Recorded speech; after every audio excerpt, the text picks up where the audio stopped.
Hey, how y'all doing out there today?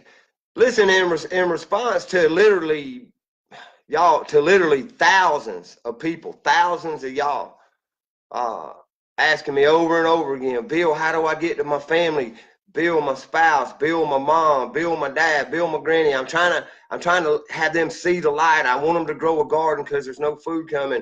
I want them to look at the toxic water. I want them to question the chemtrails. I want them to not put them vaccines in their babies before they look at stuff. And we kind of get looked at as being a conspiracy theorist, or sometimes we even get looked down upon, and all we was trying to do was help. And this response back from our families is probably the hardest to accept, y'all. It's one thing to be at work, man. It's one thing to be out here online. It's one thing to be talking to people at a meeting or at a car game or at a club, and you mention something and they blow you off. But we love our families. And listen, also, before I get started, in no way am I trying to, for what I'm about to talk about, and please trust me on this, y'all, because I love everybody, including my family. But I'm also a realist, and I know some of us get downtrodden and we get wasted away. We lose our gumption, we lose our drive, we lose our motivation just because of our family, not because of the rest of the world. And that's all. I'm talking to you. I'm not talking bad about your family. I'm not going to talk bad about my family. And I'm no way in trying to destroy the family unit like the federal government has done. In fact, I'm trying to strengthen our overall tribe by saying this, because you're normal and you're okay, and you really, some of y'all might really need to hear this. But this deal with the family and how we deal with things with them compared to the rest of our lives. Many of us came up in our families, and I'll just use me for an example. Being a hard to handle little kid, and then reaching teen years and just being completely rambunctious from having no father, getting in trouble, going through the drinking stage, going through the drug stage, going through all these stages in life. But your family sees all of this. They know everything about you. But say you leave for a little while, or say you just don't see them for a long time, or say you start having your own epiphanies of life and how to live life. You start seeing things. You become awake. You become aware. You're evolving into the human being. You know that it's a lifelong process. And they don't see some of this. All they've ever seen is the stuff from the past. But we love these people, and we love them because we were born into it. Our mother, our father, wow, that's our king and queen when we're born. That's our God. I mean, and we grow up, and sometimes we don't reach their expectations, or sometimes another sibling seems to do better, or be favored over you, or the things that you do seem to be worse than everybody else. But whatever, they all know your whole life. But now you've evolved. Now you're growing. Now you're opened your eyes and you're seeing things. You're connecting with other people around you. You're seeing things outside of your home. But those people still matter, don't they? They still most important to them. It's like, you couldn't wait to get home to show mom a good report card. You couldn't wait to tell one of your brothers or sisters at home something new you had learned, a new game to play or something. That was a big part of your life. Well, to kind of explain it a little bit simple, I had a niece come up to me several years back, and she's in her 30s now. And I was getting on to her about something, because, see, I never had an example of a father, but I had two examples of uncles that I did not want to be, because an example can be a good example or a bad example. It can be an example of what to do and not to do. So when all my nieces and nephews were little guys, I was the uncle that hid the paddles. I was the uncle that put away the whipping devices, because, man, my brother-in-laws and my sisters, boy, they believed in corporal punishment, and I wasn't that kind. I didn't allow it at my house, so I was kind of shunned about that and talked about weird. But why? Fine, whatever. I'm just trying to say that I was this uncle that took care of them. When they talked, I listened. I could be listening to an adult, and a little kid walk up on me and start talking, and fine. But she asked me, she said, Uncle Bill, you're sitting here getting all on me and telling me all this, and kind of tearing me down. And what's all this tough love? You used to, I'm the only uncle, by the way. I had three sisters, see, so I was the only uncle. She said, you're the one person I could always talk to. You always listen to me. What happened to you? And I said, baby girl, ain't nothing happened to me. You grew up. You became an adult. You change. You got an opinion now, and you live a lifestyle. And as your uncle and your elder, I'm going to tell you that goes completely against your upbringing or whatever. But you're not little anymore. I'm not defending you. I'm not raising you. You're an adult now. You're in the real world, and so are you, brothers and sisters. And they don't want to ever see that. Look at how you look at your own child. You'll never see them outside of them diapers. You'll never see them outside of running around the yard naked. You'll never see them outside of finding something new and different for the first time and seeing the joy in their eyes. They could grow up and be rich. They could grow up be anything, and you're always going to see them as that baby. Well, your siblings, your mom, your dad, your grandma and grandpa, if they're still alive, they're going to see you in the ways that you were while you grew. You know, a big portion of your life was spent with them. So you may have broke away from the values of the home. Maybe it was a Christian home. Maybe it was a very high morals home. Maybe it was a flop house and you got better. Whatever. When you make a change outside of your family that you were born into, the family you were born into, when you change and you become different than them, you will become the outcast. They will deny it. When you show them truth and they've been living lies, they're going to be the hardest ones on you. But here's a couple little things I want to tell you about. Hope this at least gives you understanding. Nothing's ever going to make you feel better about the way you're treated by your family because of who you are now. And I'm sorry about that, brothers and sisters. I'm the same way. I'm looked at as a vagabond hobo that's just too smart for his britches and just dumbass turned away all this money, walked away from 31 years machining just to be a tree hugger. And that's how I'm kind of looked at. And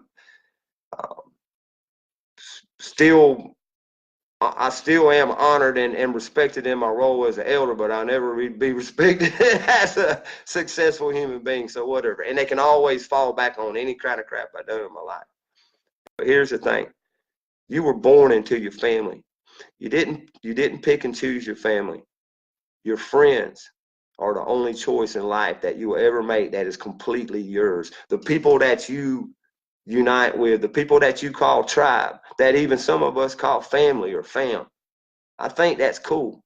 Because when somebody else calls you family, it's probably because they're in the same boat you're in from not being accepted from their family because they're not like-minded like you. Today, we have been divided and separated at levels, but what y'all don't understand is they have been working on the family unit since the 60s. The 1964 Civil Rights Act, the black family was 78% intact, and today the set is 7%. Only 7% of the black family is intact. That destroyed the black family by making them a minority, by changing, just taking away their family values and giving whatever, how you want to do it, that was done to them.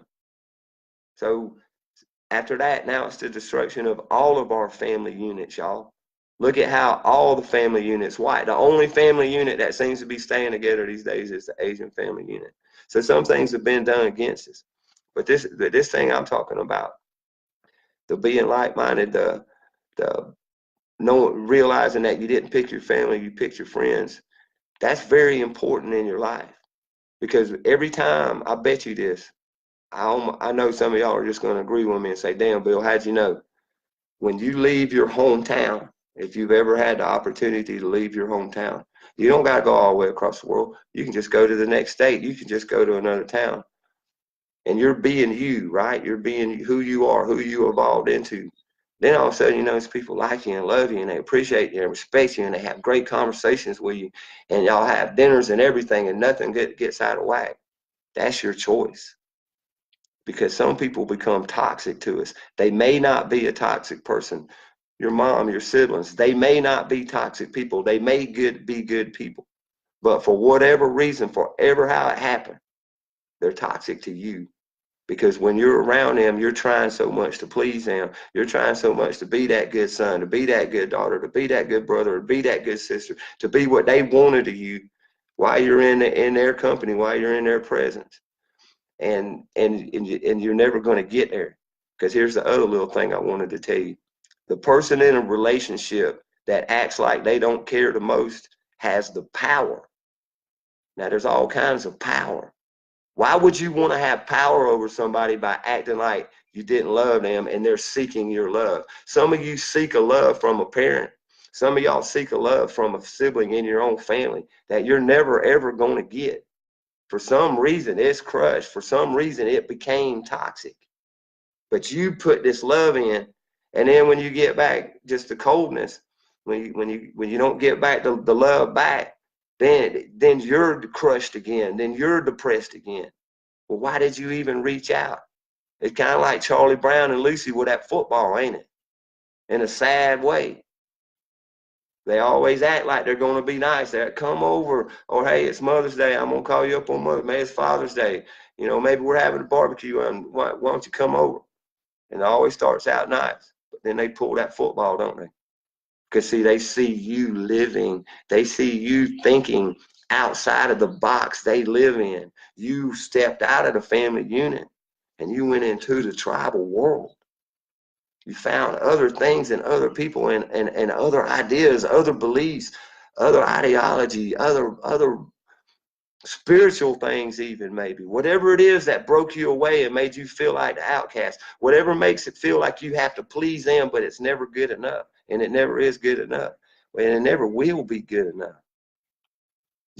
I bet that any one of y'all have literally dozens, hundreds, maybe even thousands of people around you that love you and respect you.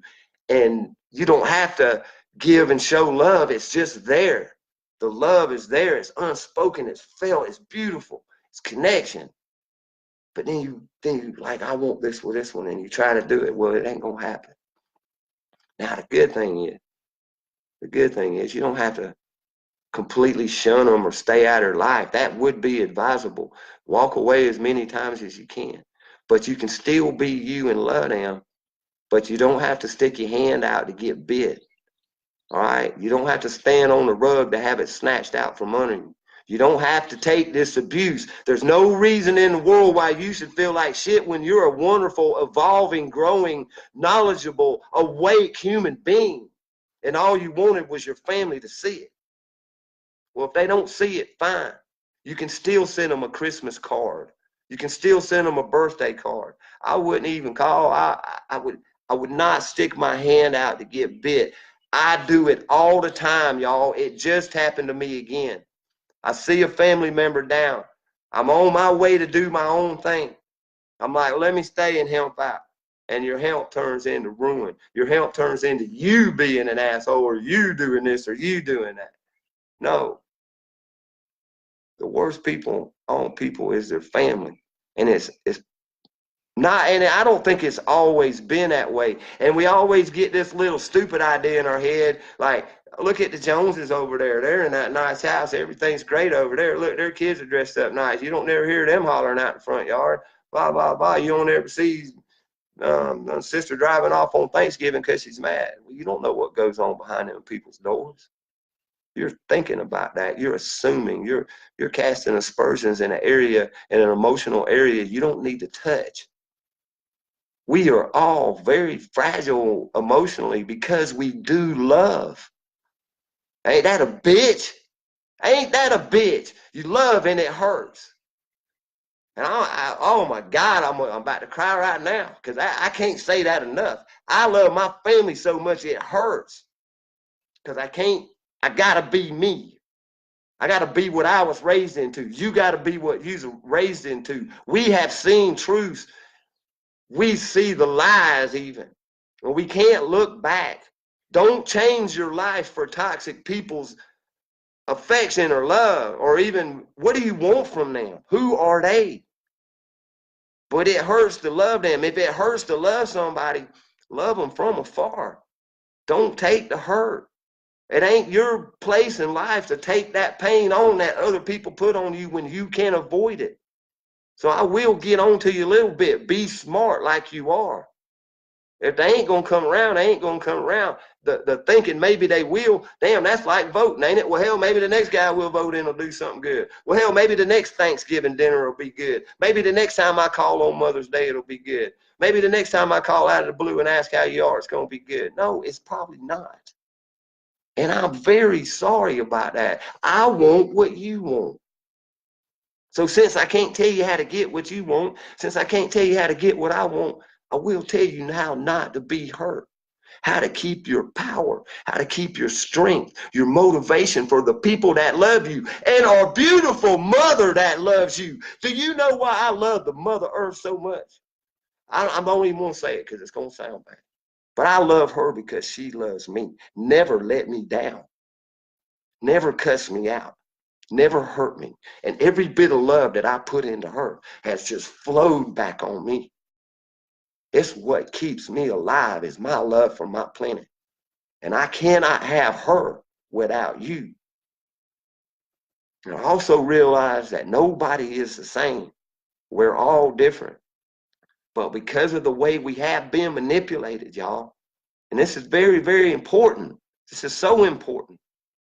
We've been manipulated to just shun and hate people over opinions, not actually what they do.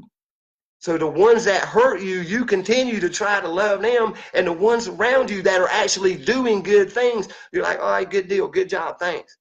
No, put your love in those people. Put your energy in those people. Put your energy in your universal family, your spiritual family.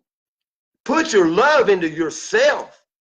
Oh my God, until I love myself, I thought everybody hated me. No, everybody didn't hate me. I hated me. That was one of my first realities I ever had of faith to step away from the toxic level of what became in my family. All that water's under the bridge. You can't get it back. Water don't flow backwards. You can't get back that time. We can only take today and realize that we, the ones that love, are not the bad guys. We, the ones that love, are going to be the ones that cry. We, the ones that love, are going to be the ones that are hurt the worst. Get depressed from it. Sink off into our darkness. But you ain't got to, because you ain't got to be around them. I bet you initiate every one of those things that bad that happened to you with your family, don't you? You go to them. You try to do something. You just try to make a casual conversation. Hey, how you doing? Well, I ain't doing too good. I'm feeling bad. You just, every time you come around, it makes me feel bad. Whatever. You initiated that. You brought that pain on yourself. So as a brother, I am, and in a tough love way, because this is tough love. Don't go around them. Go around the people that you love. Put your energy in the people that love you, that give it back, that you don't even have to just be in their presence, and you can feel the fact that y'all are the same, that y'all are y'all. You see the love in each other, and the love comes out of each other because of that. We don't have it with the people we want it with. What, do you get everything you want? I don't. I would love to have these loving relationships with these people, y'all. But for some reason, it ain't there. It just ain't there. And let me tell you something too. Let me tell you something that blows my mind. I don't know about y'all, but this blows my mind.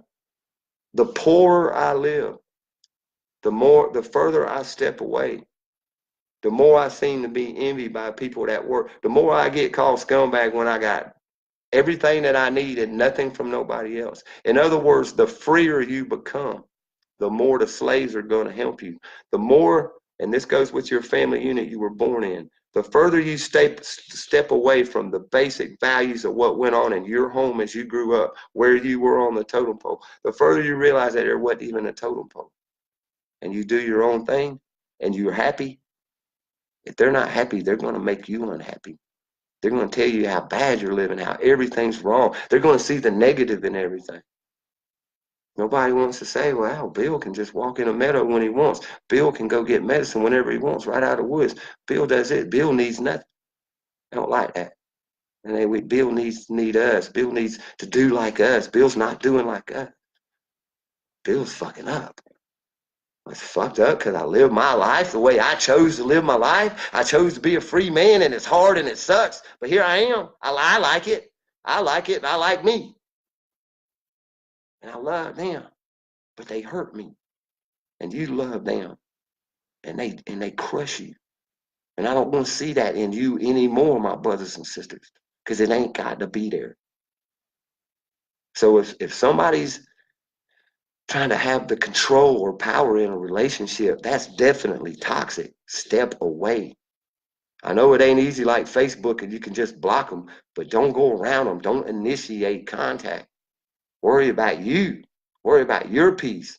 Worry about the love that you have for all the other people besides them, because you're putting all that into one. You could have been putting that into dozens of other humans, dozens of people in our tribe. And also remember that you didn't pick that family. Okay? That's a natural law reality. Somebody had them a good time one night, and there you was. 9 months later, you didn't pick that. You wasn't up like a little angel saying, "Oh, God, can I have this family and this family?" No. And also remember that there ain't no perfect family. That's why I feel comfortable talking to y'all about this, because I know you feel it too. I know you live it too. I know you've experienced it in one way or another. I don't care if you're the best kid in the family or the worst kid in the family. We're always vying and trying to get the attention and the love and the respect from people that won't give it to us when we are in truth denying that respect, love, and dignity that other people give us freely because we are like them. My family blood may be flowing through my veins, but I ain't them. But I still love them. You get that now? That blood may be flowing through your veins, but if you ain't like them, all you can do is love them. And you're responsible. Oh my goodness, y'all, you ain't gonna want to hear this one. You are responsible for your inner peace. You're the only one that can give you that inner peace. Your responsibility and your place in life is to seek that inner peace. So use the knowledge and the wisdom of the fact that some people will never, ever, no matter how good you treat them, no matter how much love you show them, no matter how much instant respect you give them, will never treat you back that same way. And most of the time, y'all, I hate to say it, you ain't even gonna believe this, but it's usually from envy or jealousy or just plain selfishness or this new giant wave of narcissism. Like, be like me or I'm gonna destroy you. Worship me or you're nothing. Well, wow. You're not a slave. You're not a follower. You're a loving human being. And your biggest crime was trying to love people that's been around you all your life. Well, that's not a crime. But you act like you're paying a sentence. You act like you're in a prison. So I just opened the prison gate for you. You can walk out or you can stay in that prison. But it's up to you. Seek your inner peace. Be with those around you. How many more can we bring on board, y'all? I'm straight up about that. I almost want to cry when I say it, but most of the people right now ain't even going to make it just because of the fact that they purposely kept their head in the sand. Most of the people dislike you and what you say because they don't want to see those hard truths or realize that they're a part of why this happened. It's their guilt, it's their denial, it's their deflecting, not yours. So you keep showing that love. I never said stop loving. I never said abandon your family. But for a little while, prove a point. Send cards. Wait for their calls. Quit initiating your own pain. Quit bringing on your own depression by doing the same things that's going to get the same results. They call that insanity, by the way. Doing the same things and getting the same results. So quit being insane. Love yourself enough to love those around you that love you. Okay? Ain't nothing wrong with that, y'all. This was tough talk. I didn't want to talk about it, but because of my own personal situation, and then I always get to that point, just like y'all, I ain't ever going to help nobody again. I'm pulling away. Screw this, screw that. Well, I'm an emotional person, and I don't mind saying stuff off the cuff like that, so that's me. But I never mean it. I'm never going to stop loving. I'm never going to stop trying, and I'm never going to stop defending and awakening and forcing and demanding people love my Mother Earth, because that's the one that won't let you down. And that's the one that gives all the love, and we take that for granted. Well, you can't take Mother Earth's love for granted no more. Man's destroying it. You can't take your love for granted no more. Don't let other people destroy it. I love y'all. Peace. And by all means, don't live in fear. Take care of your own. Be your kind and be around your kind. And love those around you that don't be, or aren't that way the best you can. But stay away. Peace.